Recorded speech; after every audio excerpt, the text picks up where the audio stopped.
how are you?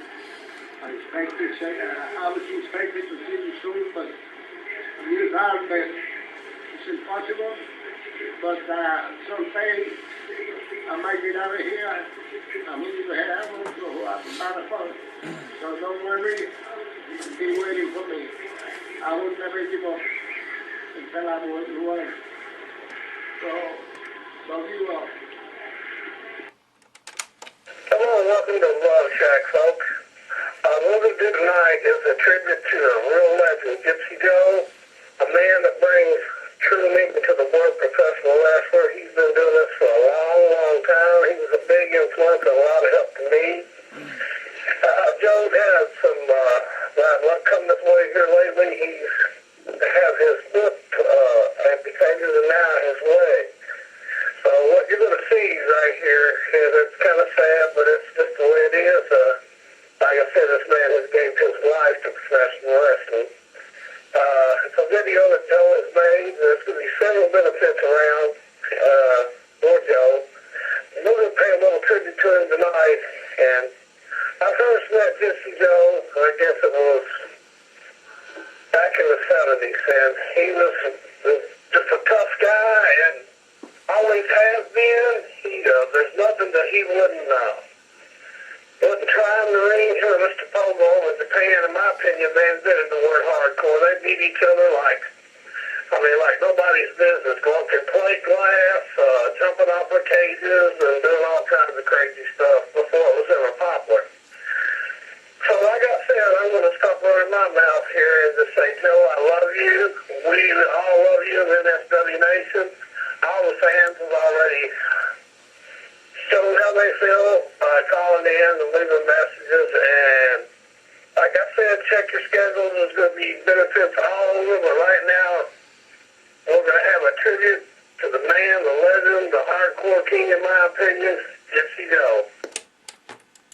Yeah, I want all the fans that come and support me. I need all the support. So you wrestling fans out there that are watching this, please come and support me. I need your support.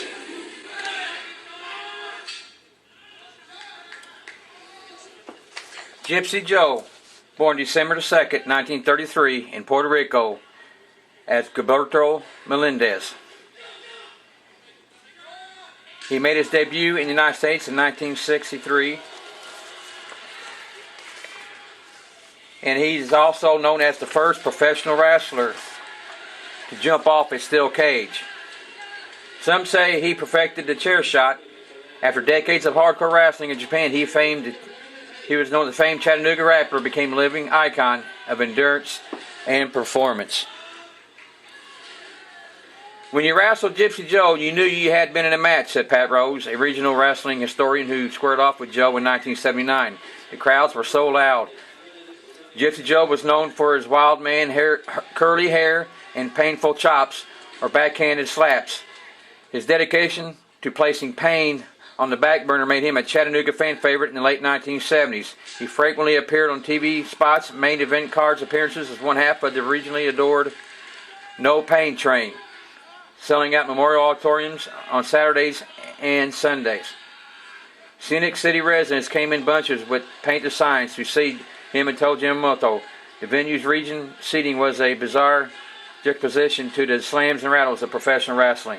Local wrestling was good to Joe in Chattanooga in the late 1970s. Channel 12 would air promos early on Saturday afternoon with costume wrestlers boasting to TV journalism about the marquee nights to come. But his daughter wasn't always a fan. It was exciting to see my dad sometimes, but devastating because I didn't want him to get hurt. He kept me away from the smaller circuits.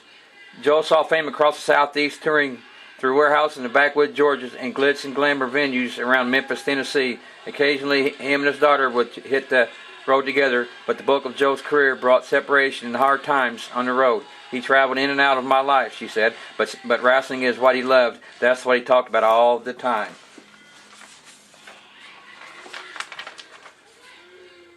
Joe went to Japan to work as a referee and trainer for younger stars.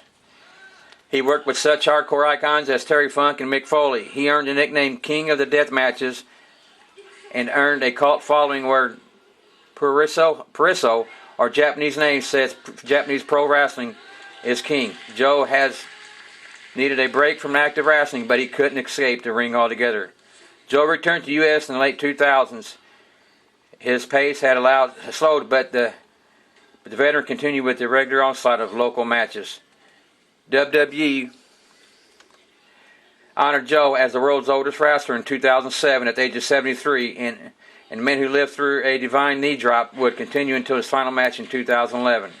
Retirement show in his Tullahoma, Tennessee hometown drew a congregation of old colleagues and new fans alike. You could tell there was some miles on him, but he still had that pep.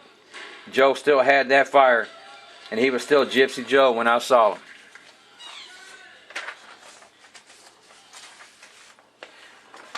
Some of Joe's accomplishments were NWA Central States Tag Team Champion, NWA Central States Television Champion, NWA World Title Light Heavyweight Champion, ICW United States Tag Champion, NWA Southern Tag Champion, AWA Southern Tag Title Champion, NWA Mid-American Tag Team Champion, NWA Six-Man Tag Team Champion, NWA Southern Tag Team Champion, NWA World Brass Knuckles Champion, NWA World Tag Team Champion, SWF Hardcore Champion, NWA International Tag Team Champion, USWA Junior Heavyweight Champion, and TWA Hardcore Champion.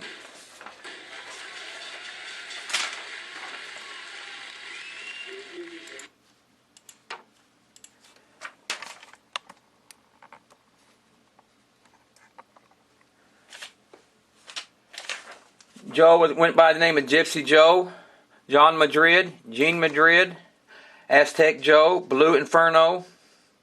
He was trained by none other than Carlos Colon and Pedro Morales. Joe, we want to say we love you. This here is in honor of you, dedicated to you for your lifelong work in the business of professional wrestling since 1950 until today. You have really gave us a lot of great matches. And the NFW Nation, NFW will never forget about you. You're in our hearts. You're in our prayers.